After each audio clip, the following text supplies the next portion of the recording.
Adult audience. Loveline may contain sexually oriented content. Listener discretion is advised. Loveline with Adam Carolla and Dr. Drew. Hey, everybody, it's Loveline. I'm Adam. That's Dr. Drew. Phone number, 1-800-LOVE-191. Dr. Drew, board-certified physician, addiction medicine specialist. Woo. Yeah. Joe Escalante and Warren Fitzgerald, both here from the Vandals. Always, Hello. Hi. always happy when the Vandals show up in studio. Thank you. Smart, easy, nice, friendly, effortless show. And I think last time, I was just reading here, but it reminded me that Joe was one of the few amateur bullfighters in the United States. Do you remember that? About that? Yeah. I'm even better now. Oh, really? Yeah, still amateur, though. Yeah, well, how do you turn pro? You actually have something called an alternativa where they give you the pink socks. And that's not even a joke. You're awarded the pink socks. The pink socks. And you get paid I got for your the work pink then? eye once when I fell asleep on the subway, Drew. Did I tell you that story? That's disgusting. Yeah. Woke up just after the guy finised. Bad, horrible That'll timing. give you pink eye. Well, Horrible it's actually timing. chlamydia you can get. Couldn't have just taken my Chlamydia. shoes. No, had to finish on me. So you get the coveted pink socks. Yes. And then that's it for the Olympics, though. You're no longer no more give Olympic. up your amateur status. Exactly, you're done. Yeah, here's the whole thing. I don't think you need to delineate between the amateur bullfighter and the professional bullfighter. You call yourself a bullfighter. Yeah. We don't think about that, and I sure as hell know the bull doesn't care. It's just we think bullfighter. Right. Then we pick a guy from an rodeo Elvis rider movie. or something. It's like some guys in their free time. Yeah, there's certain things. I'm actually. What is a sport where it's a big deal? You know what I mean? Like it's a pretty big deal, like in baseball, between being a professional baseball player and being an amateur baseball player. One guy could be multimillionaire, household name. Next guy I never heard of, doesn't make a penny. Right. Bullfighting, just go ahead. You're a bullfighter. Thank you. That's good enough. Going with that. Curling. Yeah, I would have given you curling. I would have given you the pink socks last time I saw you. Thank you. Had I known. Sounds weird. Lacrosse. The Vandals. I really do think some sports are made up just to F with people, like curling and the coveted pink socks. And this is a way to confuse, upset, and make everyone feel like as if they're high. Yes. Like you were just on creating mushrooms. Like you're on mushrooms. Yeah. There's some sports like if you're when you're making up your own card game in a sitcom and you're trying to win money off your kid brother. That's what it sounds like. I have the instruction card. That means you give me $1 million. Yeah, that's deuce high instruction card. Well, I'll be taking that money. Oh, there's a snoogie on it. Oh, that's a bonus. Oh no. Yeah, I miss that. They used to do that in sitcoms. All right, so Vandals, yes. The Warped Tour. Wait, am I looking at the right place? Yeah, that's us, Warped Tour. Yeah, Every other year for the past million years. Vans Warped Tour is starting June 25th through August 3rd. You guys are on it during that period. Yes. And they have a new hit. The tour, I know. Yeah. First hit in 20 years. Amazing. Yes. You know, I'm glad for the band, but I kept thinking, why did we have them on the show before? What was going on? Those are favors. We were wondering, yeah. Yeah, those were favors. Well, maybe, That's why we used to have to bring Josh Freese. That's why they're back now. Yeah, maybe we should. Oh, there's another thing I saw here that I thought was kind of cool, which is Warren working on the School of Rock soundtrack, which that's was cool. That was fun, yeah. very exquisitely successful, I would think. I mean, The guy movie that was is it Jack? What's the guy's name that wrote Jack that? Black. Jack Black? No, No, the guy who wrote it. Oh, Mike White. White. I think I was sitting next to him, but I went to see a airing of Fahrenheit 9/11. Mm-hmm. Oh my Ooh, God! True. Had Diane Keaton behind me going, Oh, just fuming. Just, fuming. yeah. and then he was right next to her. I was like, Yeah. this thing's gonna. She's probably one of these types that, announces if a Republican gets in office, she's leaving the country, and then decides to compromise by going back to Malibu. I heard she said she was leaving the country and moving to Catalina last time when Bush was elected. She seems mentally ill. Yeah. Yeah. I always loved her stuff. Loved her stuff. But now you just It was just hard to sit with her behind there grunting and What the talking hell at were the you screen. doing? I got to go. I thought you were an American. Yeah. What happened? It was weird. It was weird. It's going to be disturbing when this thing comes out. Well, it is. But here's the whole thing about these kinds of things. Doesn't something like this come and go? I mean, I hope so.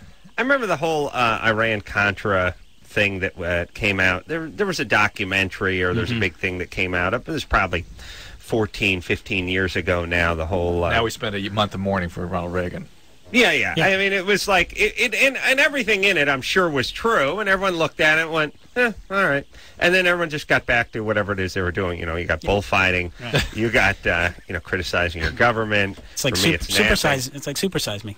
Yeah, I'm going back to McDonald's probably 2 or 3 days from now. Yeah, all over. I think everybody does that. I'm not so sure if in a way it's a good thing, and in a way it's a bad thing. Yes, it's right. That's exactly what my reaction was. It was like, I'm glad somebody's asking questions. I'm glad people are documenting this, but I'm not sure I trust the public, and I'm not sure the history will be kind to this. Or I don't know.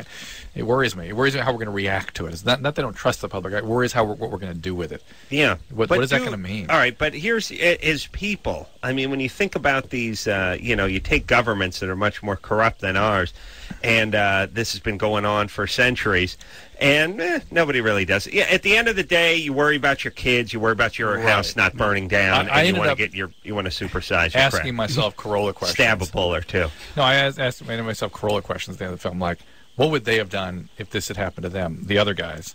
Right. And if they had some nuclear weapons and a lot of military, what would happen to us? Oh, yeah. Yeah. I mean, well, it'd be bad times. Be very bad. Yeah, worse times than it is for them. Say what you will about this country, but everyone just close your eyes and picture us swapping places with Cuba. Cuba's 90 miles off the coast. They have a military that could destroy ours with just barely breaking a sweat, and don't agree with our politics, don't like our government. How fast before they just came over and just completely took us over? Yeah. I mean, why we haven't turned, why we haven't done something about Cuba shows what pussies we actually are. I mean, if you really think about it, Cuba, horrible place, nice piece of real estate, put a few golf courses in, a few more casinos, let the mafia get in there. Oh, Castro, here's the thing about people trying. First off, anyone trying to get to Cuba, it's a nice place. I mean, it's Drew's been there. Yeah, it's beautiful. It's a beautiful place. Beautiful. I mean, it's the people are the setting's great. It's beautiful. Great setting, right? Beautiful. All right. Now Castro's been in power for 40 years, right? Now it looks like Atlantis. It looks like it's sunk into the ocean. Yeah, driving cars that 50s. were built in the 40s and 50s. But it looks like Paris, circa Roman times. Yeah. It just decayed. It's just falling apart. It's apart. Scary. It's really It's a horrible look at. But we did this with Panama and Grenada. Yeah. We did step in there. Yeah. All right. I'm just saying, how about we just go over there and throw Castro out? Well, why not? He's got to die soon. I mean, he's been around. He's never forever. died. You got is it Ruben? But look, it's like he had Ruben Blades? the next one coming in. It's crazy. Castro had his big brother in the Soviet Union that was backing him up, watching after him the whole time. They're gone. They're crumbled. Let's just go in there and toss them into the ocean. You should see the city. Havana's it's like shambles, crumbling, except this one corner where this giant skyscraper rises out of the cinders. That's the Russian embassy. Russian embassy. Huge, okay. Huge. Empty now, completely empty. See, we can't go in there because Michael Moore will make a movie, and whoever, it's a great idea, but someone will be punished. The Vandals will get trashed because of it. Yeah. If you go in there. Yeah. All right. I'm just big hit though. They have a big hit. I'm just saying. We got here a big hit. Happier subject. Wouldn't everyone in Cuba like us to go in there and toss Castro out? It's hard Everybody. to say. It's hard to say. Why are they trying to swim here? Because all the ones that really want to get out are out. And no. Well, I mean, a lot of them are out. No, they can't. But they can't make it. A lot of them are brainwashed. A lot of them think it's the greatest thing, and they really they're climbing into their crappy cars and going back to their thatch roof. Their cars huts. are really cool now, though. Well, yeah, they're cool now. Yeah. Because it's the whole retro thing. Yeah, I don't think they're car show 50s cars. It looks like the beginning of Happy Days in there. Yeah. No, you're thinking American Graffiti. Oh, okay. This is different. Think old shopping carts. Yeah. And by the way, you want to know bad sign? Bad sign when they have that stick on top of your shopping cart so you can't get it out of the market. Yeah, you're in the wrong neighborhood. That's a bad market. Yeah. That's bad. I went to one of those. Last week, and I thought, oh, my God, I'm in the wrong... You know where I was? Right. I was in North Hollywood. That's where I grew up. I saw the piece of rigid conduit that had been hose clamped to the side of the thing. You got to explain that because the rest of the country doesn't have stuff like this. Oh, really? Because I'm moving then. Yeah. It's really the club for shopping carts. It's as close as they have to, low jack. How do you load your car? Here's the thing. Shopping carts are to load your car, right? In crappy neighborhoods, I oftentimes see people pushing shopping carts miles from the store. Like, hey, I live in Burbank. I shop in Pacoima, and I push the shopping cart 28 miles. That is essentially my car. It's essentially my car. And then they leave it off somewhere around, and it's $200 a pop for those things. They're steel, they're chrome, ball-bearing wheels, the whole thing. And then some schmuck's got to drive around his pickup truck collecting them. That's a job. So they're expensive. Now, at nice markets, people don't push them all the way home because they have Land Rovers out in the parking lot. You go to the Gelsons, they got the Land Rover out there. The guy chick has her maid push it in there and unload the thing, whatever. Crappy markets, they leave. And when they leave, they keep going. There's no car for them to go to. So they put these sticks on them, and they're really usually just pieces of rigid steel conduit, or it's EMT, it's electric magnetic tubing, they call it. And they use hose clamps, and they just clamp it to the side of the thing, and it makes it 10 foot high, and the door's 8 foot. So you can't actually push the cart out the door. How long did you try? That's what I want to know. Well, I got a pretty good head of steam going at one point and was able to get the front part of it, but it wedged on me. Here's what I would do. I would say, look, I would just post a sign that says, we got a sniper on the roof. Here's the thing, people. Push the cart out, push it out to your car, push it whatever. But if you turn the corner and start heading down the street, firing. One warning shot. The first shot will be a warning shot. Second one, that's right. The hat goes backwards. When the hat goes backwards, that means you're going down. So if you are going to actually try to push your groceries home, do it in a serpentine fashion. And fast. Yeah, really be right. All right. Hey, we should hear Vandals. Okay. Why not? Yeah. Yeah. Already? We want to hear this big hit. Yeah, it's time. This is a song Warren sings. Yes, I get to sing. You might recognize it from if you're a big Freddie Mercury fan. But it's a first airplay we've got in 20 years, and we're loving it. It's going all over the country. So thank you, people who do call stations and stuff like that. It's called Don't Stop Me Now. Yeah, the Vandals, everybody. Warren and Joe in studio tonight. Hollywood Potato Chip, name of the CD. Coming out on the 29th, right? June 29th. June 29th. That's a couple Tuesdays from now. Yeah, a couple Tuesdays from now. All right. And Tuesday's the day they all come out, right? Yes. All right. I don't know That's who how it works. decided that, but that's how it works. You don't want it on Monday because no one shows up at work that day. Yeah. Tuesday. Tuesday's the official day. I mean, like, if you tried to release it on a Wednesday, you couldn't do it? There'd be chaos. That's what I figured. The world will real have its acts. Yeah. Jennifer? Yes. You're 25? Yes. What's up? I wanted to know, because it's hard for me when I have anal sex. Mm-hmm. I had it one time with my husband, and that was a long time ago.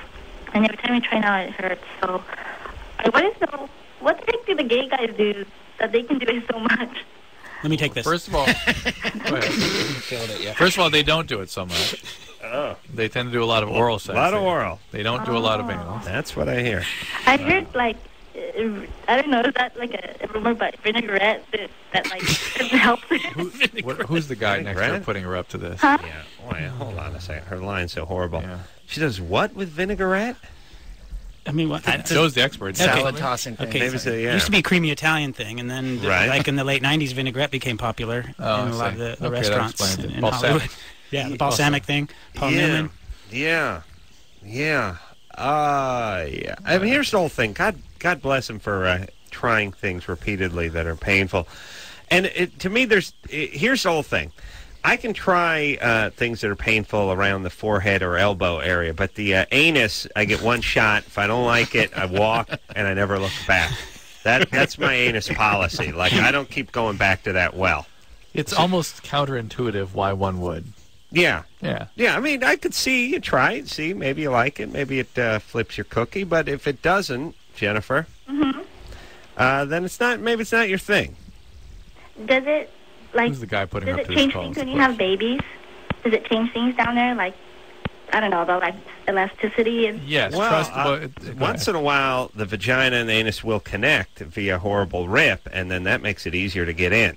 You know what I mean? And that's and like easier to get out. Yeah, it's like you're having vaginal and anal intercourse, simultaneously. It's called a third-degree tear. Yeah. And, yeah, that's what happens to women very often when they first deliver. If they don't get an episiotomy, the whole thing tears. The vagina tears, and sometimes will tear all the way into the rectum. It's not that uncommon. Yeah, they got to put that tear so it doesn't. They got to cut it so it doesn't tear. Yeah, because if it tears, it might keep going. It keeps going. Yeah. So you got to do like a relief. It's a controlled burn. Yeah. Yeah. In construction, we may call that an expansion joint. It's an expansion joint. Otherwise, the funny slab enough, will crack. that's what the gynecologists call it too. All right. So that's like the same muscle? Yes, well, it's not exactly the same, but it's the same general area. Obviously, it's the perineal muscles and the pubic muscle. But the deal is this, Jennifer: you're going to have enough trouble with that area function as you get older without adding to piling on, as we might say. Piles, yeah. Yeah. Is your husband really pushing this issue? No, I don't think so. That's why it's been like 5 years. Yeah, but that's fine. Maybe it's something you don't want to get back to. Is your husband anxious to do this? Not really. All right, He good. says, got to keep trying and just see what happens. Right. Yeah, he says that 24 times a day. He wants to keep trying and see what happens? Yeah, but he doesn't really push it, and I tried to, but it doesn't work. All right, forget it. Well, maybe it wasn't meant to be. Yeah. Yeah, okay. Anal holiday. Here's the whole thing. My whole thing is if you have an anus, set it free. If it comes back, yeah. If it was never yours in the first place. Whose retarded adage was that? People was some writing 60s songs thing, about yeah. that and stuff. It's like, if you love something, man, you set it free. If it comes back, man, then it means, it's like, huh, what? Look, if you got a bird and you just open up the cage and throw it out the window, you never see the bird again, ever. Yeah, no bird. That is no bird. almost, sort of central in the pathology of the 60s, right?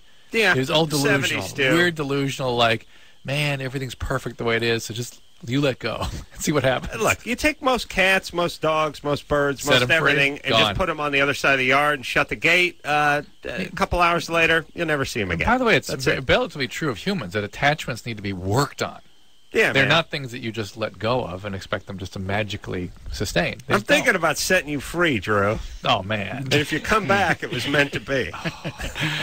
I got a good anal game to play. It's safer. There's a band on my label called Ozma, and they play this game when they're on tour. Mm-hmm. Every time you see a car, you think of a car, you put the word anal in front of it, and it's fun. Mm-hmm. What? Anal probe, Oh, yeah, probes, huge. anal Land Cruiser. Think of one. Right, okay. I would Anal Excursion. Anal excursion. yeah, Anal that's Prius? strong. Anal Prius. Anal Explore. Anal, it's fun. Good one, And yeah. it's safe. Anal Land Cruiser? Yeah. Wait a minute. Anal beetle. They do land through? Anal bug, yeah. Anal bug. Anal Mustang is good, too. That's good. They're all good. Once in a while, there's Anal Camaro, but for the most part, Anal Firebird, by the way. Something Indians worshipped one time. Anal mini. Anal Cooper. Anal Cooper. Anal Chag. Yeah. Trying to think what works. There's a new one called the Vibe. Anal The Vibe. Pontiac Anal Vibe. Vibe. Yeah, I got a Anal Vibe. Escalade. Yeah. Sounds good. Yeah. They one of the there's the Aztec, which is a crappy Anal thing that Aztec. Pontiac builds. The Anal Aztec. Sounds like a children's book that's gone terribly wrong. Anal May back. Started off down, but it turned somewhere along the line. Laura, Yes, you're 26. yes, sir. What's up? I had a question about nocturnal emissions. Mm-hmm. Is there a name for the female equivalent, and why don't people talk about it? Women don't have them as reliably or as predictably as men because testosterone drives that, and also men develop, they accumulate a fluid that if they don't release on their own, God will release for them. And women don't have that, yet they still have high levels of arousal and things, some of them do, and can have spontaneous orgasms during the Plus, night, they but much may- less so than men. They may have them and not know it as much, too. I mean, a woman's actual orgasm is sort of like... Okay, here's what I'm saying. Once in a while, you have an orgasm in your sleep as a guy, but nothing comes out. Ever had that? Is that I've had that before. A partial orgasm. It's like it's sort of the equivalent to whatever else happens in your dreams that doesn't actually happen. Yeah. Getting shot or wet in your bed, which actually doesn't that work out happens. too good. Yeah. No. Here's what I'm saying. Yeah, I know what you're saying, but Sometimes in your dream, you wet your bed and it's dry when you get up, and sometimes, or you're taking a leak and you don't wet your bed, and sometimes in your dream you take a leak and your bed's wet. But just this happens with orgasms once in a while, think too. of the percentage of women at sort of prime, spontaneous, high levels of arousal and hormones. How many of them don't have orgasms under any circumstances? Yeah. As compared to men who are all having them regularly. It tends to, the math works out for the men. I'm just saying, too, yes, but I'm also saying that a woman's orgasm in real life is sort of like the one we experience in a dream where nothing comes out.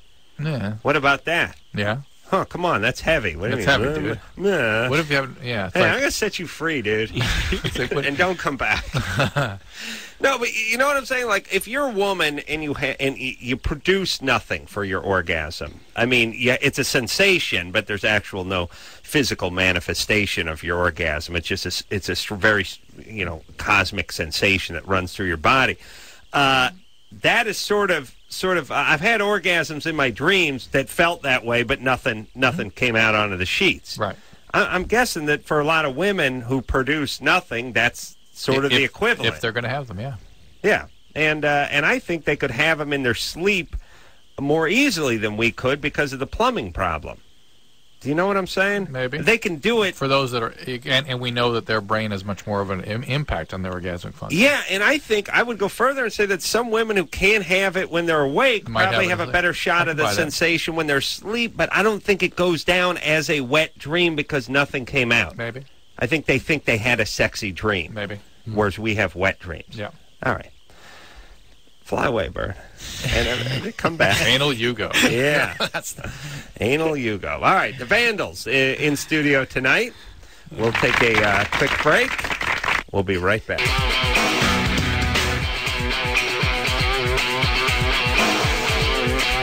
Hey, everybody, it's Loveline. I'm Adam. That's Dr. Drew. Phone number 1-800-LOVE-191. Joan Warren here tonight from the Vandals.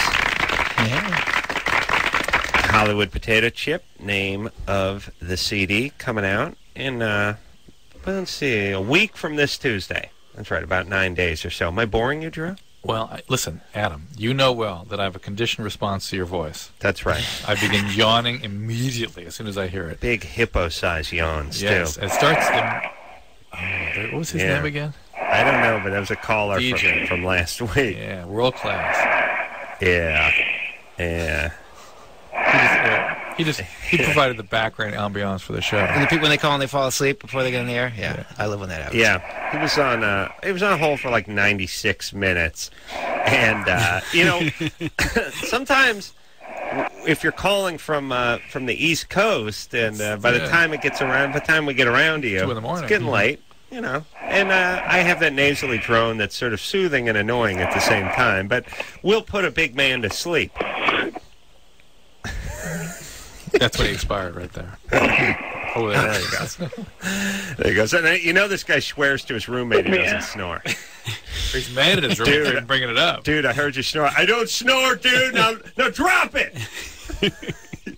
I just love the I don't snore denial guy. Yeah. People get really sensitive about that. It's weird. They get weird. Look, there's two people in the room. One of them is unconscious. The other one says, hey, you know what you do when you're unconscious? And the unconscious one says, no, I don't. I'm one of those people. It's very threatening. I don't believe I snore. You know what else? I just realized another thing. If you tell somebody to sleep with their eyes open, they get very upset about that. I do not. How dare you? Who the hell's only dead? Isn't it people sleep? Do your with eyes their get dry from that? That can't be healthy. Some people. Yeah, it looks. But some people sleep with their eyes open. Yeah, I've seen that. Yeah. It looks weird. Yeah. Wow, eerie. Scared to beat off. With the person in the room, Take a glance over there. But no. It'd be funny. It's like you do that hand wave in front of them. Then about 20 strokes into it, they go, yeah, I was awake. Hey, look, if you weren't trying to do it on me, I would leave you alone. But you're very close. Yeah. Back to the picture. Yeah, I would get kind of. I think I'd have to put something over them, like in movies when they're when the guy dies on the side of the highway, they just pull that blanket up over him.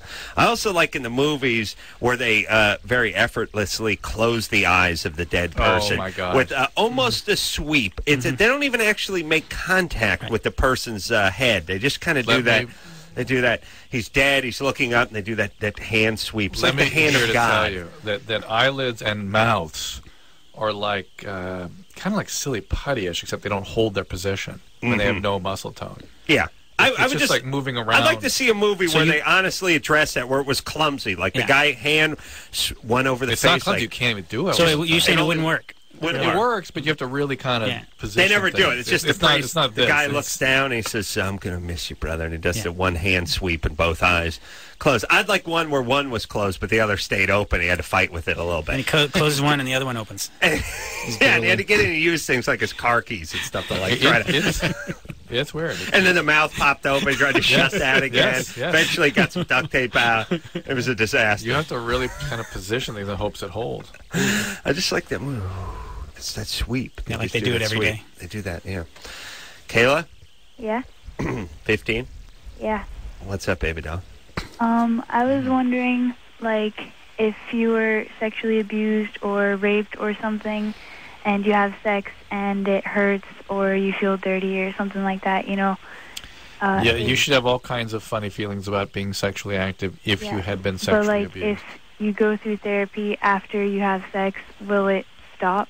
It can get a lot better. At least you can feel safe and begin to start experiencing yourself without feeling bad or dirty as a sexual person, without that part of you being sort of expelled.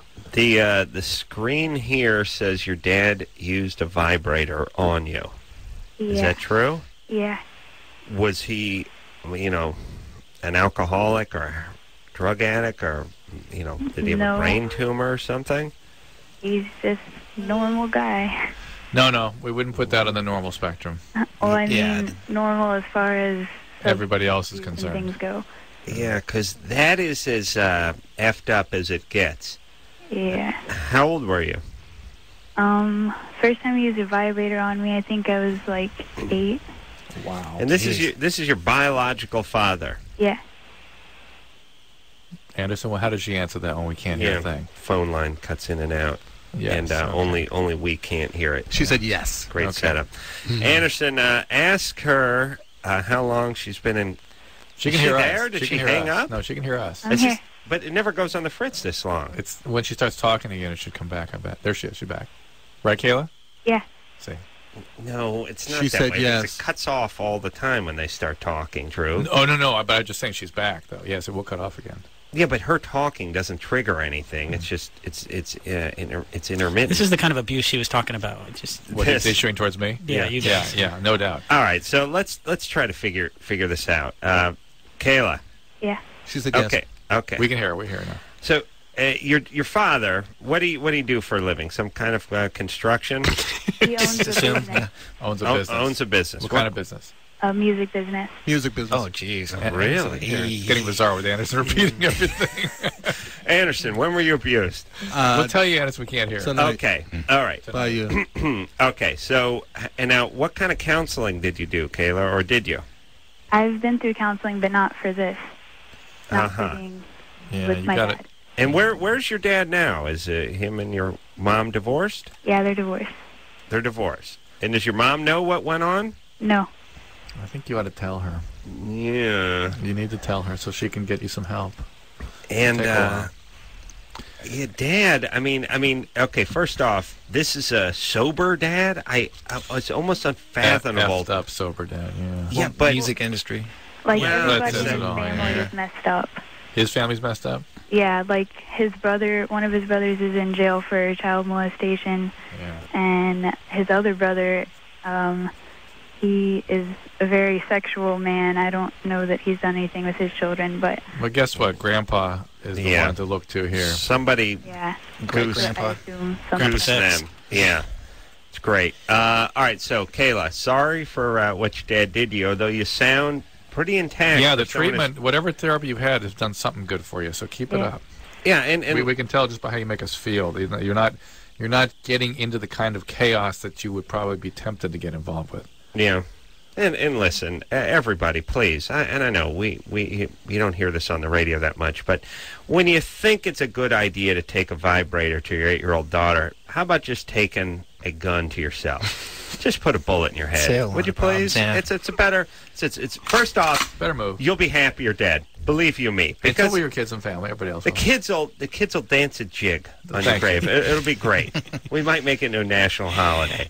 It'll be, and you'll have a Reagan-sized funeral if people find out. But you got to get the word out. I was going to take a vibrator to my daughter. Instead, I took a 44 to my head. Now, my body can be shown at there'll be a library named after me.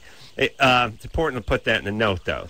Yeah. Don't just think you were depressed when you kill yourself, but seriously, kill yourself. You really should just kill yourself. It's or go ahead and don't do it if you can. Yeah, or not. I don't want to take any chances. Might do something else.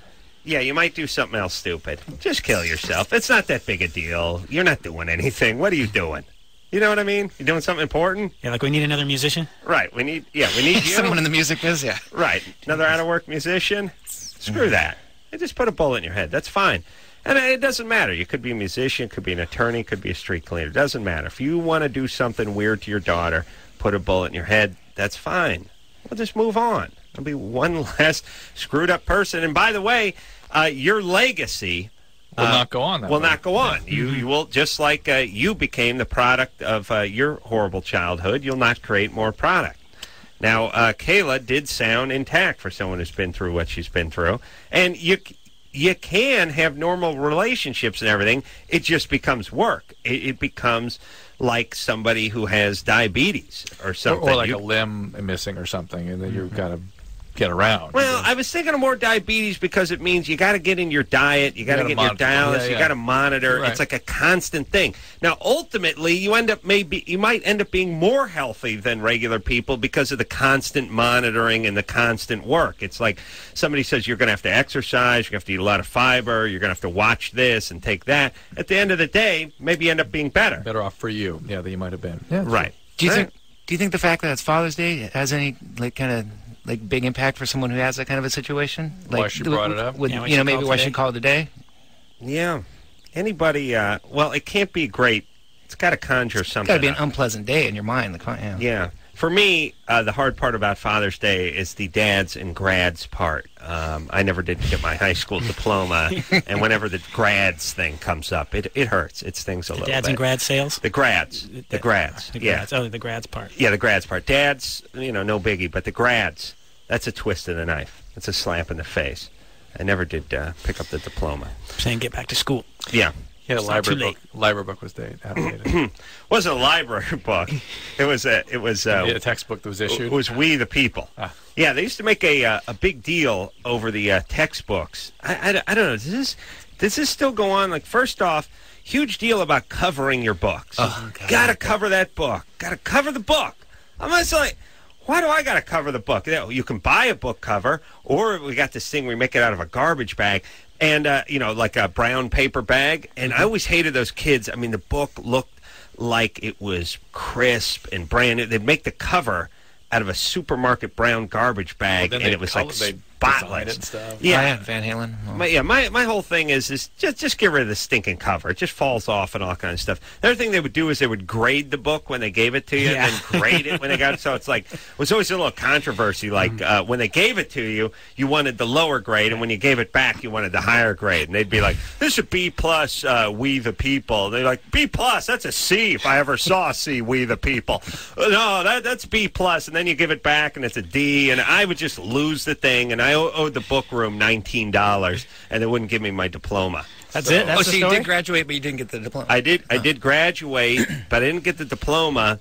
And as it turns out, I have never used the diploma. I've never filled out an application. I never had a job. In radio, by the way, I think it's you're penalized the more you're educated. Yeah. They don't like that. And the two fields I was in was... You listening, Chris? This just winced like it hurt him.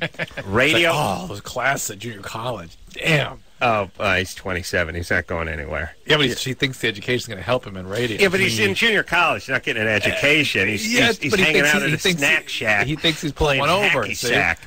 Yeah, don't worry about that. No, they don't care about that. He has to get up at noon on Wednesdays, Adam. Oh, yeah, he's got that early class on Wednesday. He's got to set the alarm. No, the class starts at noon. He has to set the alarm for like 11:10, 11:15. You're right. All right, we got to take a break.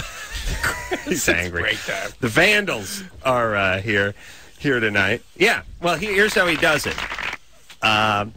It's a mere 3 hours after his poor mom leaves for work that he has to wake up and head in for his beginning algebra class. By the way. All right, we're going to. You should have never told us you lived at home. You should have. Okay, made two big mistakes. You said you lived at home, and then you said you went to junior college. Those were. You should have said you were living. You're in Cambridge, going to Harvard, and that you commuted to do the radio show. I wouldn't ask any more questions. I don't even know where it is. We'll take ourselves a quick break. We'll be right back after this.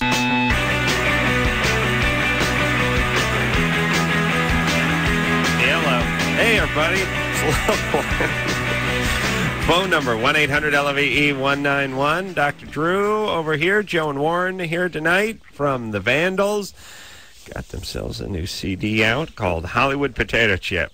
And there's a fascinating story behind the title of the new Vandals CD. Yes, Which Warren? Warren can't wait to tell you. I don't know if it's fascinating, but yeah. I call it fascinating. Well, I was fortunate enough in high school to get my hands on an actual pornographic magazine a friend of mine had. And Congratulations. Yeah, it was. I mean, that's like gold. You got to be 18 to buy it, and Right. legally. And Right. Where'd you hide it?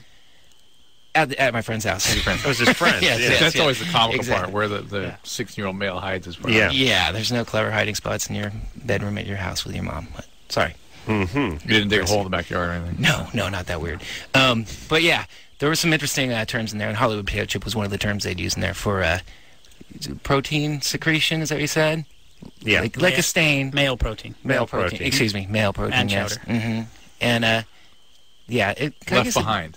left behind and dried, resembling a potato chip, Hollywood potato chip. On a casting couch. On a casting couch, quite often. Or maybe a But shirt. those were typically Joe not didn't want to tell the story on the air, but was forced to when Warren ran out of steam. When it fell apart, I feel I have thank to you, step thank in. you. Yeah, could have been part of. So Warren is here, either an idiot or diabolical. I'm not sure. He's good. He's good at his job. I think he's good. I think this may just be good. He actually forced Joe to tell his story. And we've been in a band together for 15 years. He knows how to. Well, it is easier. You know, it's like memorizing the first. Like you remember the first part of the phone number, I'll remember the second part. It is easy to hang back and realize where the person has left a little gaping hole. I do that with Drew constantly. Constantly. All right, let's go to the phones and speak to Lloyd, who's 25. Lloyd? Yes. You're 25. What's happening? Well, I haven't had sex for a while and been jacking off, every day, a few times a day, morning, night, whatever. And dude, you beat off? Yes. That's Josh. That's Josh. That was Josh. Oh, yeah. That was Josh Freeze. Last weekend. Oh, was it? Yeah. No, I think it was. No, that was Josh. No, that wasn't Dr. Marcel. I recognize that. Anderson? No, I remember when he did it. Settle this one. Huh? Yeah, I do remember when he did it, too. I thought it was somebody from Lit. It could have been. No. It was a band member. Yeah, I think you're right. I was sitting next to him when he said it. Play it again. Dude, you beat off? Yeah, that's Josh. That's Josh totally Freeze, Josh. yeah. Yeah. Josh, Dr. Marcel. It sounds like Marcel, doesn't it? It's How Bruce. dare It's Dr. you. Bruce. No, it sounds like Marcel. All right. Do you have But any? I agree, it probably wouldn't be Marcel. Do you have any with Dave Quackenbush, our singer, so he can be here too? Yeah. Do you got anything? No, I thought he was like running for governor or something. Quackenbush. David Quackenbush. No, if you go to his website, he linked to from Vandals.com to DavidQuackenbush.com, and it's like, it's a senator or an insurance guy or whatever. Yeah. But it's not He's him. the insurance not him. commissioner. Yeah. Yeah. That was Chuck Quackenbush. Yeah. There's a lot of them. We're They're all corrupt. all going to get a nice rebate check coming up. Oh, yeah, sure. Dude, you beat off? Passed that thing in like 86. Oh, yeah, and I have sex with my brother. All right. That was lit. Lloyd? Yeah, Sorry. that's all right. All right, well, last weekend I had sex, and actually I had sex 3 times before I was able to actually ejaculate. Mm-hmm. And I was much, wondering if that... Too much emptying the pipes. Three separate times, like on 3 different days? No, in one night it was once, and she made me stop, and then again she made me stop, and then finally the third time I was able to do it. Well, that's not... I don't know if that's sex 3 different times, because you don't have an orgasm. But I'd say if she made you stop after half an hour, I'll call it sex 3 different times. How long did it take her to get you to stop? It was probably about that, about a half hour. We stopped, we took a break, then did it again, Mm-hmm. You know. So it just took you a long time to have orgasm. Yeah. Were you drinking? I'm sorry? No, I don't drink. Are you on any medication? No. What do you do during the breaks? I'm sorry? We smoke a cigarette. That was it. All right. Smoke a Now, cigarette, relax. Yeah. Now, you beat off constantly. What position are you in when you beat off? Laying down? Laying down, on your back. Yes. And then when you're with her, are you on top of her? Yeah, all different positions. All right, but here's the whole thing. Your balls have like a gyro in them that can get thrown off if there's one direction and then just get flipped over, and all of a sudden they're the other direction. Like, you beat off, you're on your back the whole time. And by the way, when you're a guy and you're 25, you may have 27,000 beat-off sessions versus 92 sessions with a woman. You know what I mean? I mean, your balls are facing, God, quite frankly, for most of your orgasm sessions. And then all of a sudden, you flip them over, they're facing the devil. Because that's the direction the devil is, because he's in hell. Traditionally. And so now it's confusing, and you can't have that orgasm because you're used to being on your back with your legs stretched out in front of you, and now you're in a push-up position trying to have one, and it ain't happening. Well, Drew, can you tell me if this is true? This is bad? For some people, it's true. I trust you, but I want. No, it's certain guys that are particularly noted. It's guys that masturbate a lot and really customize themselves to a particular experience, and need that. As Adam frequently says, there's no textbook for as that. Adam frequently says, sex is good. It's just not the real thing. Would pornography be a factor in that? The pornography, would that be a factor? I bet it would. There are probably a lot of psychological factors that come to bear. Yeah. But it's not bad for you. Just you might have trouble performing. It's just a technique that Adam has honed. I'm telling young Lloyd that you are going to have to learn to have yourself not only on your back but standing up in the shower, doing the grab a knee. That's going just a one knee down, like Pop Warner beat off. Okay, guys, break it down. Break it down. Grab a knee now. That one. Yeah? Take a knee. What's that? Another thing was, I was wondering, because when I would jack off, I would keep it in and not make a mess. Would that affect anything? Get on your knees. That's not good for you. Yeah. Well, what is retrograde ejaculation? Is not a good keep idea. it in and make a mess. How you do that? Not make a mess. You can squeeze it off. Basically, it's bad. You can do that. I really that. didn't even have to squeeze it off after a while anymore. So you're getting retrograde ejaculation all the time. That's not. I don't do that. Listen, Lloyd is going to start beating off in the shower. Yeah. That's it. Get used to. How about a relationship for Lloyd so he doesn't beat off all the time? Well, he has a girl now, I guess. Listen, don't hold anything in. Let it go. I understand not making a mess, but come on now. You know what I'm saying? Yeah. Use the bib. Use the paper towel bib. I've never heard of that. Is that common? You're saying that's not common? Common, but it happens. Sort of. Is that like under the sheets trying to be like I don't hot or something? Some guys, no. These guys just, I think guys get weirded out by themselves. All right. We'll talk. We'll tell Warren how it. I'll show him. Where you push during the break. Yeah, the Vandals are here. I'll do a little retrograde test after this.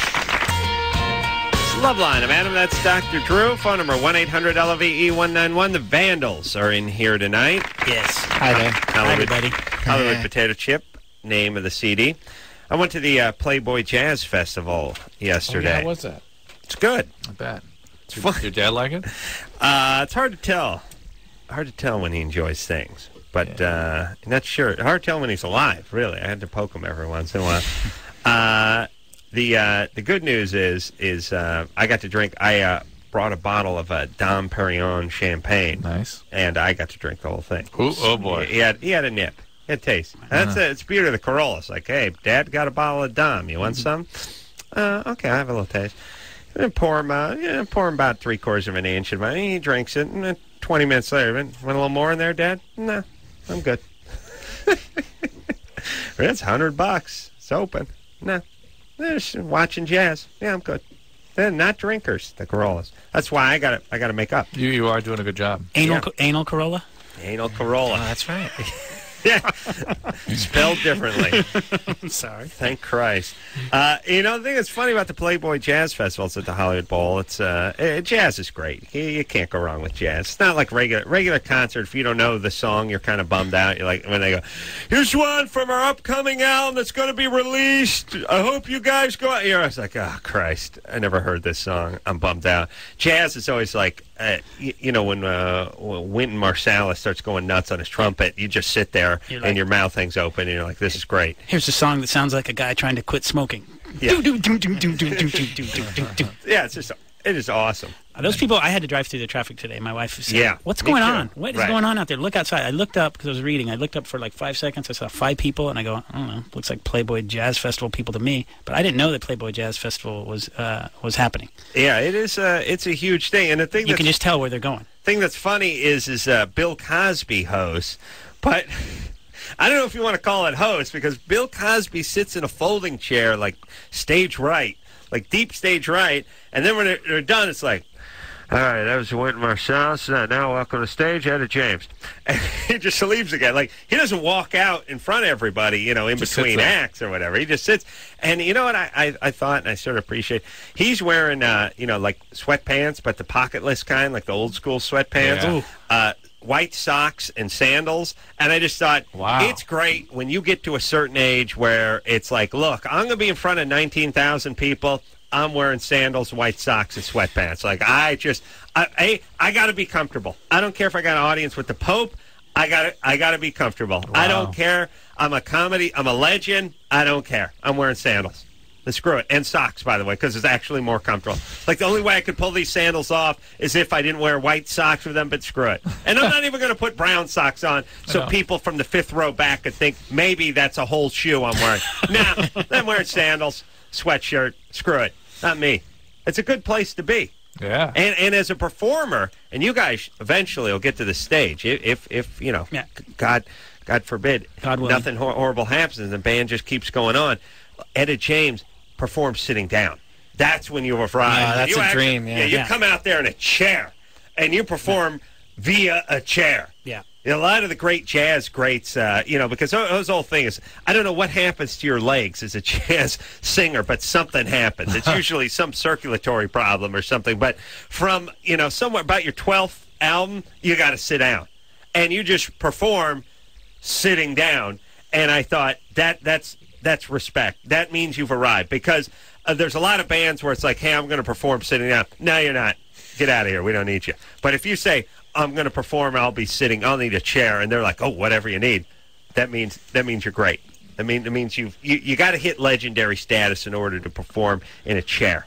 The Joe's entire almost thing. there. Yeah, and singing jazz too. It's easier to play sitting down. Stand up. What do you play? You haven't earned the right. You have not earned the right. How about those Monday Night Football people? They stand up when they announce the whole game. Do they? Have you seen that whenever they show them? They're standing up. Why? Yeah, I don't know. I think they must sit down though when the cameras go off. Well, maybe they don't. I think we would be better if we stood up, Drew. Okay. All right, let's try. Let's get up. Yeah. Sure, I'll do it. Let's see. That's the thing. See. Now I need to take a knee. All right, grab a knee, but don't sit. Just grab a knee. Sit. Let's grab a knee. All right. Yeah. Well, see, Etta James doesn't play anything. I think she just sings, and it's harder to sing sitting down. I would imagine. You can't sing sitting down. That's they sing sitting down. You got to be jazz great, and you have to be heavy set. You know what I'm saying? All right, Drew. Why don't you invent something that stands them up, but not really? You know Some what sort of standing chair. You know what I'm talking about? Yeah, something that sort of hooks around their waist. They snap like a microphone stand for a person. Those Gerties that flip up when I used to teach. Oh, a stroke chair. Teach special ed. We had a lot of students. Yeah, give them a stroke chair. Perfect. Stroke chair. That'd be a good name for a band, by the way. Stroke chair. Stroke cane would be a good name for a band, too. That's hardcore. You guys into stroke cane at all? Oh, yeah. Tyler? Yeah. 15? 15. What's up? All right, I got a question for Joe.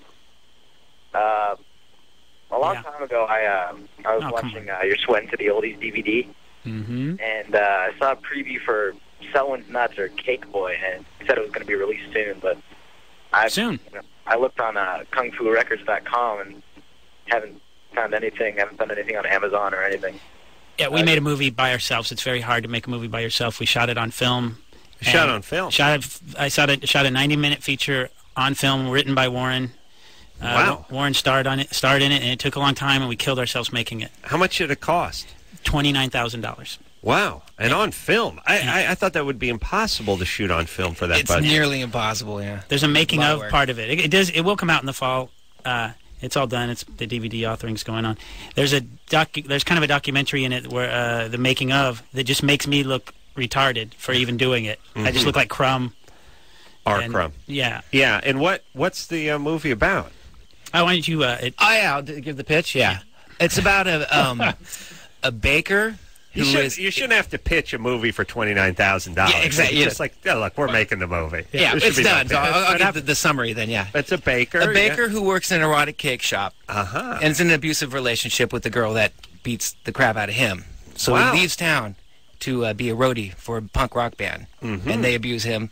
Then he falls in love with the girl in a wheelchair. She abuses him because she can't abuse him. Because so they have a good little relationship. He abuses her then.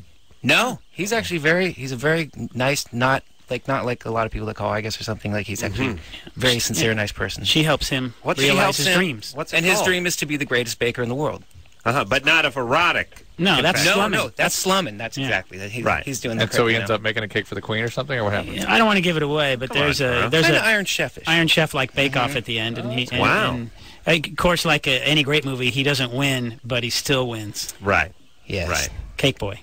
Yeah. This Cake Boy wins with the heart. Wow. That was a good question. That guy did his homework, and it is a question we get a long time because you make a movie, and where is it? Where's your damn movie you were making? And your cast? Did you just get people that were in like? We had real actors actually. Kyle Gass from Tenacious D. Sure. Patton Oswalt, Bob Odenkirk, Brian Posehn. Sure. Yeah. Sheila Platt. Those guys are all like Pam Gidley. It's Cherry 2000. There's no budget. Count me in. Yeah. It seems harder core. Yeah. You know what I mean? They're all about keeping the street cred, which is me.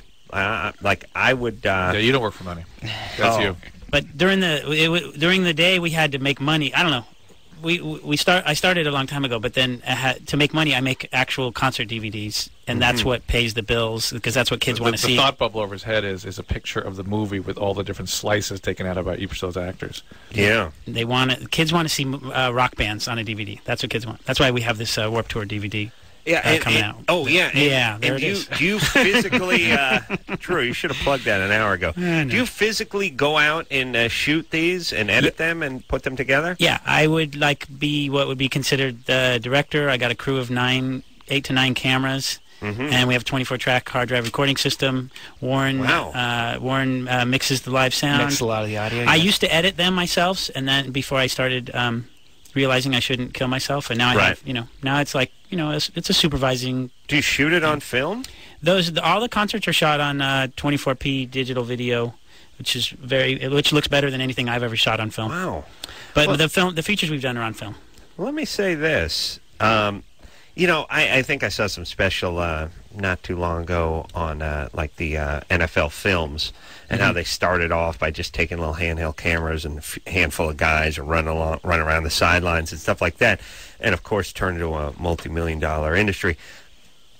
This could be that eventually, could it not? I mean, just being. I mean, I know there are other guys who film concerts, but if you could be the guys who did the Warped Tour or whatever, I'm definitely already the best. Kung Fu Records has about 20 concert DVDs, either out or we did the Social Distortion one last year, but we did it for them, like as a production company. But we've released, we got about 20, and then the nearest other label has about 3. Right. So it's what we do. And then in the meantime, we put out the Vandals and. And do you get a contract that says we're going to do the Warped Tour for the next 5 years? No, I'm next 1 year, and then that's how that worked. Yeah. Next 1 year. Yeah. But then when it came out, they liked it so much they definitely want Right, and no one can compete with that thing. That thing that's a monster to make. Can you try to go get Ozfest? Do you want to do it? No, you know what I mean. I don't want to. Lollapalooza. We come from the punk rock world, First and foremost, and I don't want to deal with those metalheads. And the punk rock world is hard enough. There's probably 30 or 40 lawyers involved in that project alone. That's a crime. Right. But it would be worse in the metal world. Oh, yeah. Why? 300 lawyers. Yeah, put it this way: Ozfest. How much are tickets? $65 million, and the Warped Tour, they're $25. It's just a different world that I prefer to stay in as long as possible. That's a different ethic too. Yeah. Yeah. And it was still almost. I still want to kill myself after finishing that thing. Yeah. And, right? They're not chasing the buck. Well, here's the thing about the punk rock world.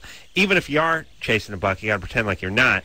So you can be like a hot chick who hooks up with an ugly dude, even though you're not really attracted to him, but you don't want people to think that you're just chasing the captain of the football team. You got to take a stand. Got to keep it real. Yeah, you got to keep it real. That's what I'm doing. That's why I'm going back to the phones, Drew. Yeah. Keeping it real. Yeah. Kendall? Yeah. You're 19? Actually, I'm 20 now. Oh, you've been on hold that long.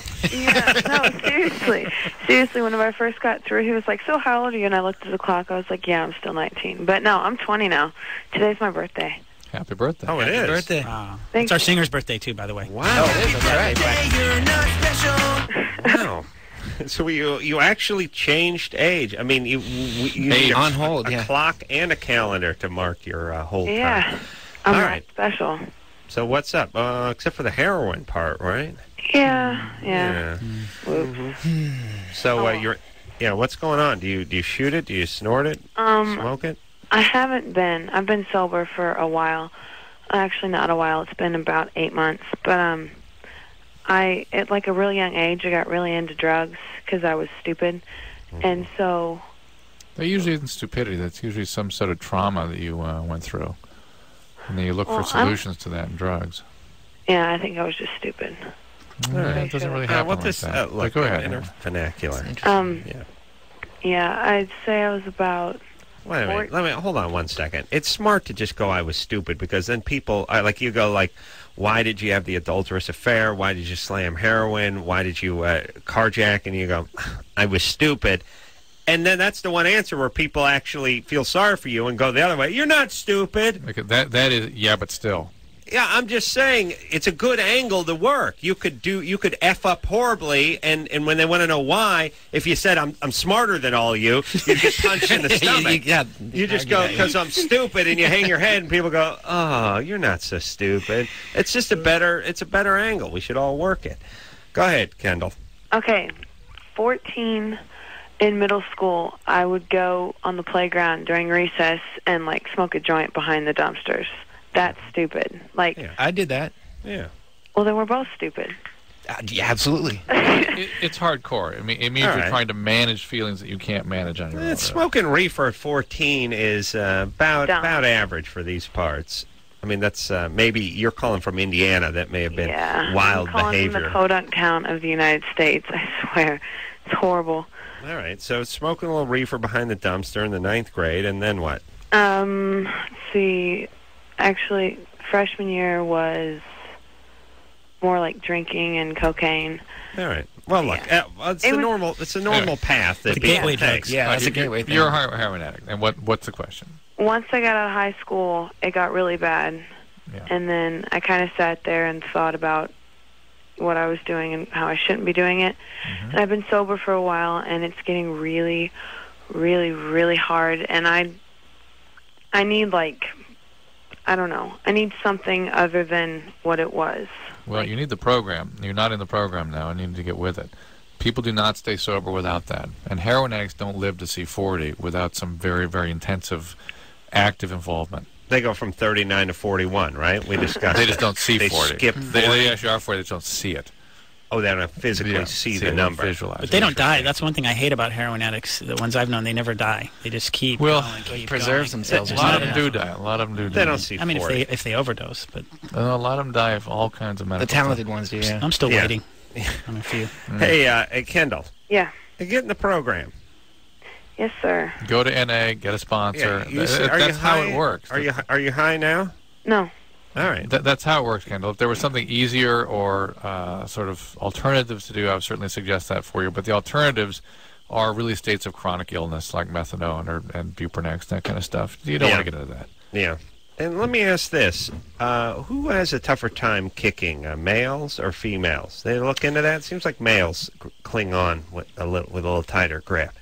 I'm not sure. I wouldn't know. I'd tell you that teenagers are much easier. Teenagers, it's something about the developing brain that they really don't even have withdrawal sometimes. Yeah. And that's why teenagers can sometimes delude themselves into thinking they can control it because they go on and off, it's no big deal.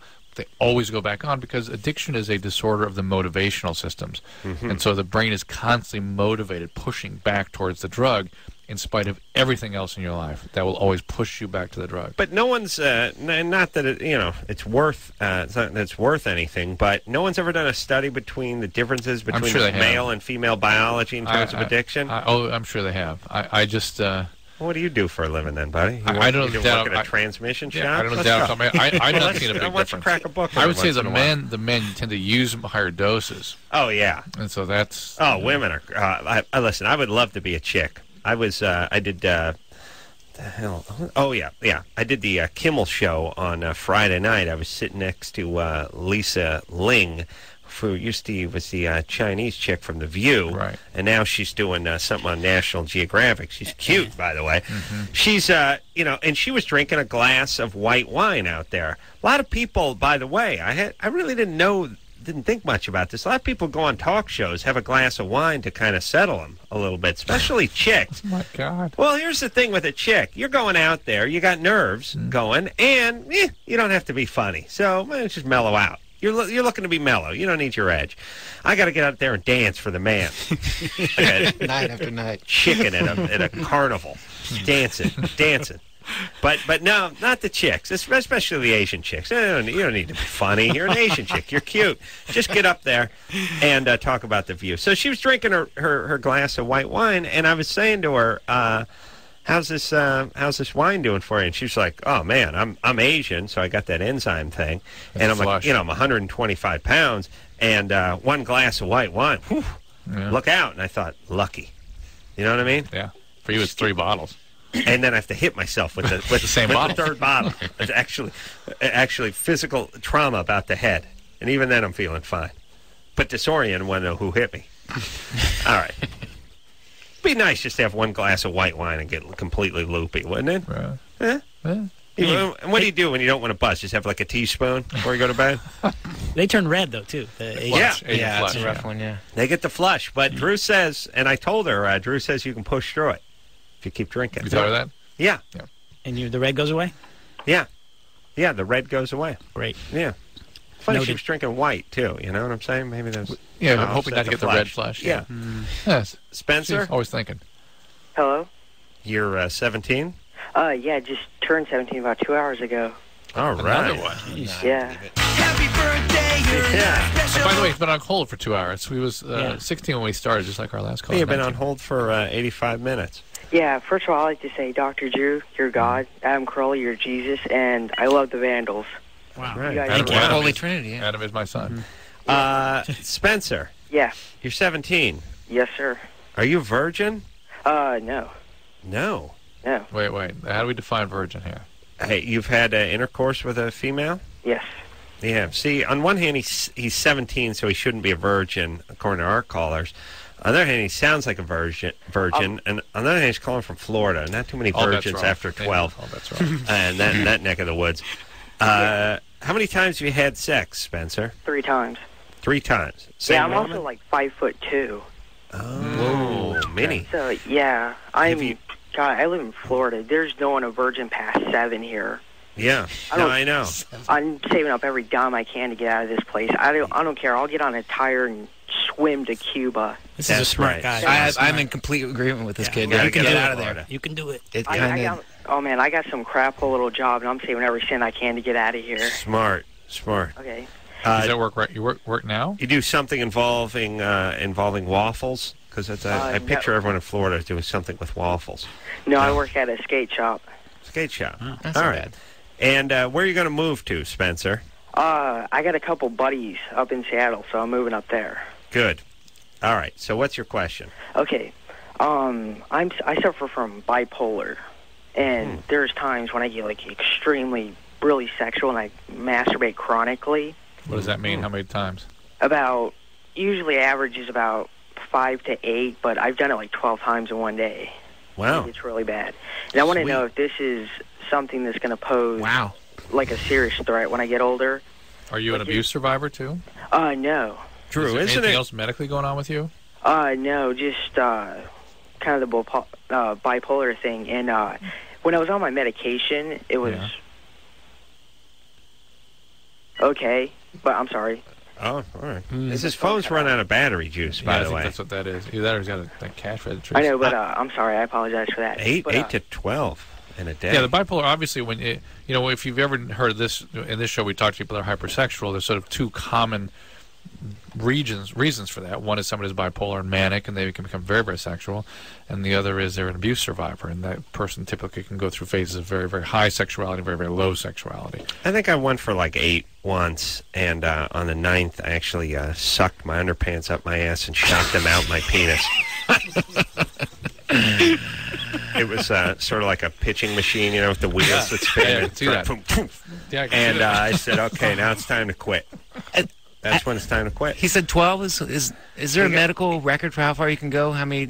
No, I don't think that record's been documented. That could be my next study. Yeah, that could be next study. That I'm Warren curious. can be your subject. I've probably done. What do you think? Warren's. I'm gonna say 10-ish. 10-ish. Yeah, 10-ish. We're adding up the score for you. We got pot, early age, hypersexual. That's solid. 10-ish. Yeah, no, 10-ish is good. Let's see. I mean, it took all day. I mean, that was I didn't have anything to do. It was a me day. And there was nothing. Exactly, it was a total me day. It was And then go past like Telemundo or something, and it's like you get okay, well, may as well. Yeah.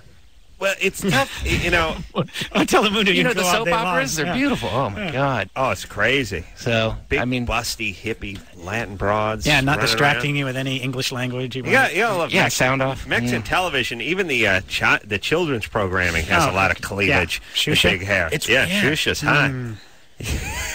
So that's what I think it is. Yeah. Shusha, yeah. She's like she Brazilian. You don't know Shusha? Hot pants and little kids dancing around her hot pants is basically. Bro, how do you not know Shusha? Shusha is a smoking hot blonde who wears like knee-high pirate boots that are made out of white naga hide, super short shorts, and like a halter top, and hosts a children's show. I think... what do we get? We got Bob McAllister, like a fat Jew from Long Island. Giving away bagels. Yeah, we got nothing. Big fat guy with a bad hairpiece telling us... She has dancing girls, like 8 dancing whores. It's just I think I never stay long enough at those shows. I get embarrassed. Yeah, it only takes me a few minutes either. But I don't get the names of things. Yeah. Yeah, if you focus, you just take a couple of minutes. Okay, I'll work at it next time. Yeah, when Shusha leads that rumble line, that's when I go off. She shot a show at CBS television. They tried to bring it to America. Yeah, they did an English version for a while. I remember. Put it on the Spice Channel. I dialed my extension by accident. I dialed the wrong number, and it came up Shusha. Oh, really? It just said Shusha on the thing, and I go, what? Who are you? What are you doing? And they're going, we're in stage 61. I hung up the phone and went right over there, and I was there every day. I was there every day for the whole summer eating my lunch. Because you got the wrong phone number, that's how you found out they were doing it? They were shooting it in my office. All right, Drew, get on the internet and go find Shusha. How do you spell it? Xuxa. Xuxa? Yeah. See, we got porn spelling to it. It does, yeah. All right. True. And how is it? Now, normally you don't know anything I'm talking about, except for when it comes to children's programming, in which case you get angry at me for not being familiar with Thomas the Tank Engine. The stuff my kids watch. All right. Well, get them into Shusha now that they're getting toward high school, and they can... I think the first season's out on DVD already. Yeah, with commentary. Let's take ourselves a little break. Vandals in studio tonight, and we'll be right back after this. Hey, everybody. It's Loveline. I'm Adam. That's Dr. Drew. Phone number, 1-800-LOVE-191. Joe and Warren here tonight from the Vandals. Yeah, Hollywood Potential. All right. Name of the CD. You can find the guys on the Warped Tour on the from the June 25th to August 3rd, and also got a Warped Tour DVD, which is, I hear, second to none. I agree. Yeah. Look, Joe calls like he sees it. I killed myself making it, so I'm not shy about it. Yeah, it's good. If it's good, then you can say it. It's high quality. Yeah. So you can, and now that's out. You can get that June 22nd. That comes out. So just a couple days. Yeah. All right. Let's go speak to. Is that Echo, Drew? Yep. Who's 15? Or Echo. I'm not sure. I don't know. Echo. Echo. There we go. That's your name? Yeah. What's up? Hold on. Does it say that on your birth certificate? Yes, it does. Wow. What's up with your parents? We're going to find out. Yeah. Well, plenty. I don't know. I live with my brother, and when I was like 8, him and my other brothers molested me. Yeesh. And he's been living with me for about a year and a half now, and it just feels really weird. I can't be alone in the house with him, or I feel really weird. It is not right or good for you to be living with a perpetrator. Well, how much older is he than you? He's like 31. Oh, boy. And so when you were 8, he was like 25 or something? 24? Probably just about that. Like, He was an adult. Yeah. That's what you call bad times there. Yeah, it's horrible. And what about your other brother? You said your other brother, too? Yeah, he lives in Alaska. And he abused you also? Yeah. And how old is he now? He's a year or two older than my other brother. Really? And so your two older brothers who are substantially older than you, by the way. I mean, you're 15. They're in their early 30s? Yeah. Are they from the same parents? Yeah. Yeesh. No half-brother action? No. Wow. Be that as it may, does your parents know about this? Yeah, that this they happened? do. And yet they're allowing you to still live with the perpetrating brother. They act like nothing ever happened. Oh my God. Well, what I don't want to pry too much, but I get. Hold on one second. Let me talk to my comrades for a second. The parents are acting like nothing happened. Right. She's living with the brother. It's got to be awful weird for the brother too. By the way, unless he's gaming up, planning for something else. But here's the real question, and the other brother did it too. What was this full-fledged abuse, or was there some sort of inappropriate something that the parents are saying, look, get over it, or it's not as big a deal as you think it is? Was mom sexually abused too, and it's just the way he goes? Okay. And molested, yeah, yeah. Well, let's ask what happened. What did they do to you? The brothers. The brothers. Well, I didn't have it wasn't like actual penetration, but it was, he made me suck his and stuff like that. That'll do. All right. That's good enough. I shouldn't have that counts, yeah. And your parents know, your mom knows he did this? Yeah. She took me to health and welfare, and they put me through a little bit of counseling, but that only lasted for about a half a year. Right.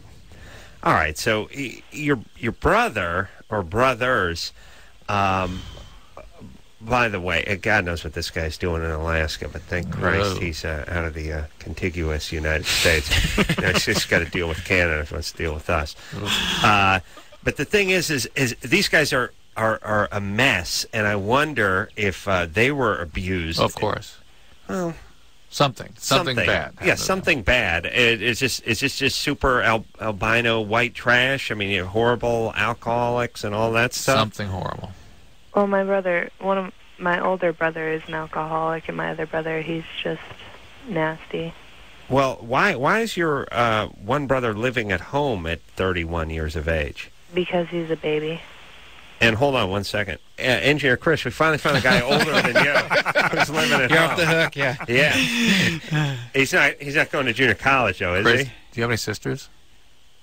No, come on. Okay, good. I have 2 sisters. Two sisters. And anything happened to them? I don't know.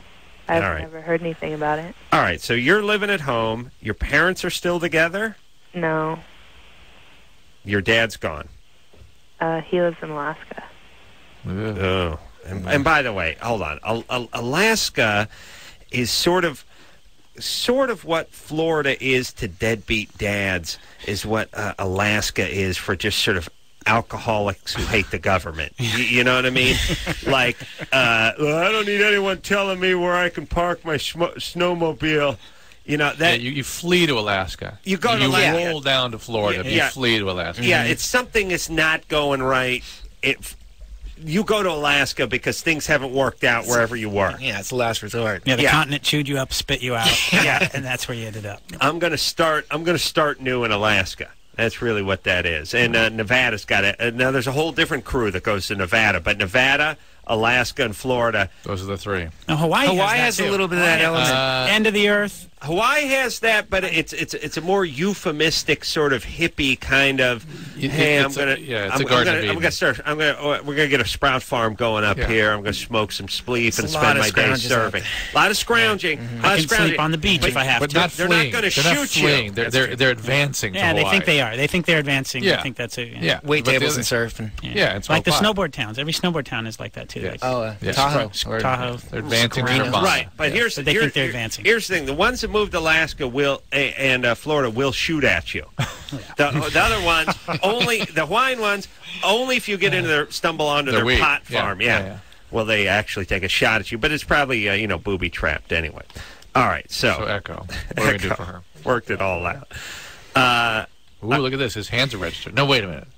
Wait a minute. They'll send anyone a concealed weapons permit with just a safety certificate and a photo and going in a attitude. Wow, Joseph. Well, now hold on a second. That's what Florida's got going for you. They'll just give anyone a gun permit. Joe gets into everything. Wait a minute. Right, hold on. We can't deal with this until we're done with Echo, and then we'll deal with it.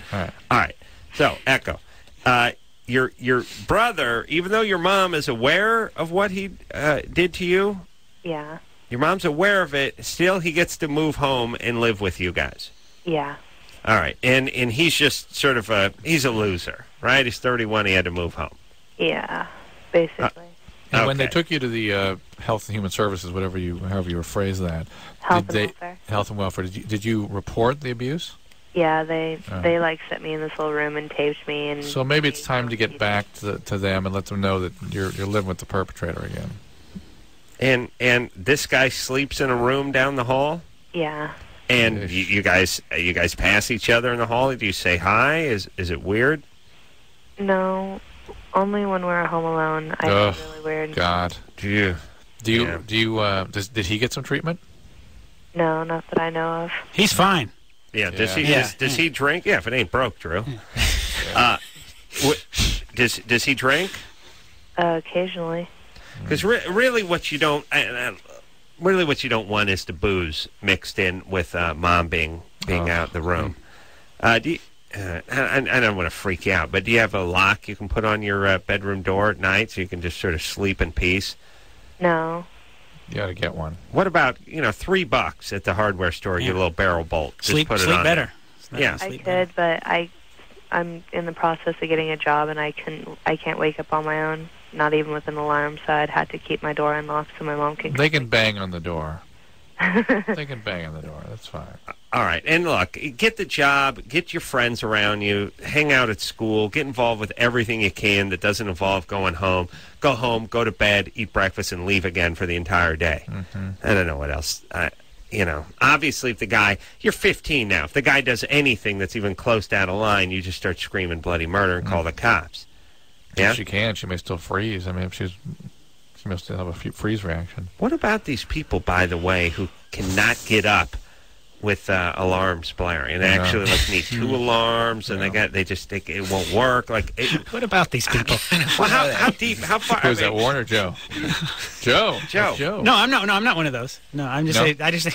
I don't know. I'm always curious. Bus drivers. We have a lot of bus drivers on the road that are like that. Really? Always curious. I do know people that go, no, I got to put one alarm here, and I got to put another alarm on the other side of the room. My friend, I lit firecrackers off in the guy's room. The guy had paper from the firecrackers were blowing off so close to me. I actually had paper from it. Didn't get up. Who was this? Wake up. My friend's kid brother. Yeah. That to me, that's a sleep disorder. Yeah, when you're so far gone. It's like as if you die every night. Like you're dead. Anymore. It's not going to get up. Not all right. So all right. I would lock the door, and I would. Of course. I would urge everybody to just lock their door. Why not? Yeah. I do it every house I've ever had. You just get a little barrel bolt, put it on there. Now, it's not going to stop the SWAT team from coming in if they need to come in. It's not going to stop a homicidal maniac with an axe from coming in. It's going to stop your drunken stepdad from you waking up and find out there's a guy beating off on the side of the bed. Right. That's what it does. There's no slipping in. If he's getting in, he's got to put his shoulder into the thing. Yeah. All right, now let's talk about Joe's IDs here that he's produced. That's crazy. He has one to carry a concealed weapon in Vegas. Las Vegas, and he has another in the state of Florida to carry a anything for Alaska, weapon. Hawaii, or I think my Washington one's good in Alaska, and the it's not. I don't carry it with me. Do you pack heat? No. No. It's more wallet enhancement, you know. Sure. But that Florida one is good in like 25 states. Oh, it is? But all you need to do is get a training certificate. You send it to Florida with a picture of yourself and $120, and it comes flying back. Yeah. Good in 20 states. Yeah, Florida's... how crazy is that? Florida's great that makes way. you feel pretty good, doesn't it? I can't believe it. Yeah, you did it just to prove that you could? Yeah, we go on tour, and we are looking for stuff to do in each state, and we're like, let's go to gun range, and then we started getting into... wonder what it takes to get a concealed weapon permit in this state, and then we started checking into it and just started doing it. Surprisingly easy, yeah. No barrier is too high for Joe, anyway. No. Yeah. Joe's ambitious. I'm not used to killing animals. I mean, the guns are just not further, not much further along. I was, now maybe you guys can help me with this. I have this, I got a house, I'm putting a flagpole up. Because I'm convinced, by the way, flagpole, your house goes from house to fortress or from house to like public library or monument or something. You can get a 20-foot flagpole, cost $250. I'm convinced it adds $30,000 to the price of your house, no problem at all. It all of a sudden seems like a compound, even if it's a crappy little house. You put the big flagpole in front, it's like it has a nautical theme all of a sudden. Okay, now here's my other idea. My first impulse, you fly the American flag. That's good because it makes the criminals think maybe you're packing heat. Now, you fly the Confederate flag, you're cleaning the gun. Like, they picture you home actually cleaning the shotgun. Doesn't matter what time of day it is. So it implies a certain type of weapon, too. Yeah, I had a certain thought, like you see the American flag up on the flagpole in front of the house, you're thinking, okay, the guy's got a gun, NRA. But it's probably down in the safe. And he's upstairs. Yeah. You see Confederate flag, you picture sawed off between the mattress and box spring. Like that guy's packing, and he's used it, and he will use it again. Now, I don't like the, and I said to somebody, what percentage of people who fly the Confederate flag or show it somewhere on their home have a gun? And it's got to be above 90%. It's up 90, right? above 90. And then the guy brought up a good point. I was talking to a guy I work with, Rick. He goes, and the other 8%, had it taken away or pawned it. Right. You know what I mean? El Camino need a new transmission, so I had to pawn the sawed-off shotgun. I'll be getting it back. Like, there's an explanation for the 10 that don't actually have it on their person. But I thought, I don't want the Confederate flag because it has the whole racial connotation to it. So then I thought, don't tread on me. Now, that suggests firearm. Patriotic, too. Patriotic, what that's state firearm. Is that? New Hampshire or something, is it? Vermont or something? Vermont, anyone can carry a gun. So it must be Vermont. Yeah, anybody. They don't have permitting because they're like, what? You carry a gun? It was like it's any of our business? Yeah, you can use the "don't tread on me" thing. Works no matter what state you're in. I think. I mean, doesn't it? It applies. Yeah, it applies. It gives the point. And you see the "don't tread on me" flag out front of a guy's house. He's packing. He's a badass. Yeah. He's packing. And a patriot. And a patriot. Mm-hmm. Yeah, none of the negative stereotype. Exactly. No Dukes of Hazzard jokes. Nothing. All right, there we go. I got it 7. Yeah, one of the signers of the Declaration that's here. Yeah. All right. Well, Vandals here. We'll take a quick break. A fan of the original 13. We'll be right back. Hey,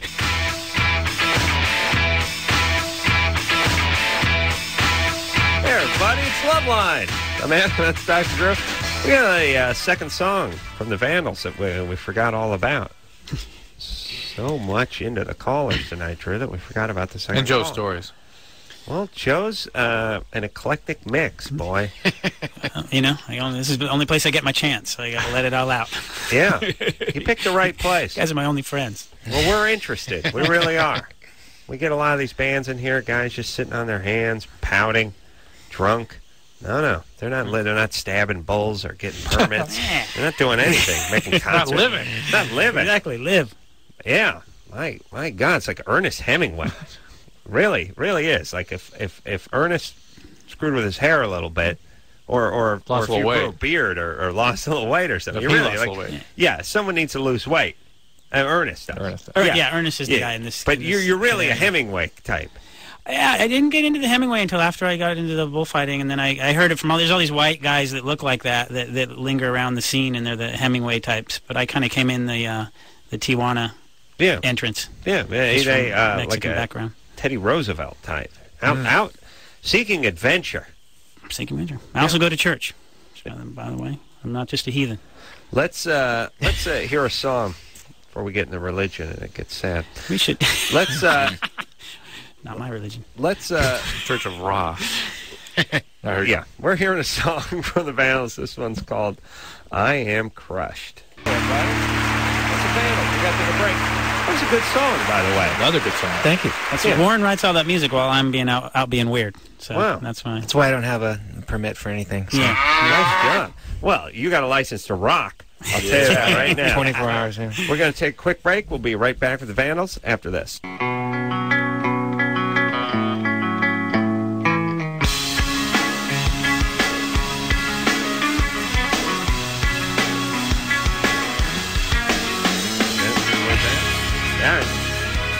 Hey, yeah. Vandals, everybody. God love you. Get this, the CD, which is Hollywood Potato Chip. It's coming out in about a week and a half. And then you got the Warped Tour DVD, which is coming out in just a couple of days. Yep. Yeah. Thanks for coming in, guys. Thanks for having us. Always a pleasure. And now that you got a big hit, you know, don't get all cocky on us. Oh, well, I think we'll still come back every once in a while. Consider it. So, come back when you got a bullfight in town. Yeah. They don't happen in town. That's the problem. It's illegal. Well, Tijuana. Yeah. So until next time, this is Adam Carolla for Dr. Drew saying mahalo. This has been Loveline. The opinions expressed on this show are not necessarily those of the staff, management, sponsors, or this station. The producer for Loveline is Ann Ingold. Loveline is a presentation of Westwood One Entertainment.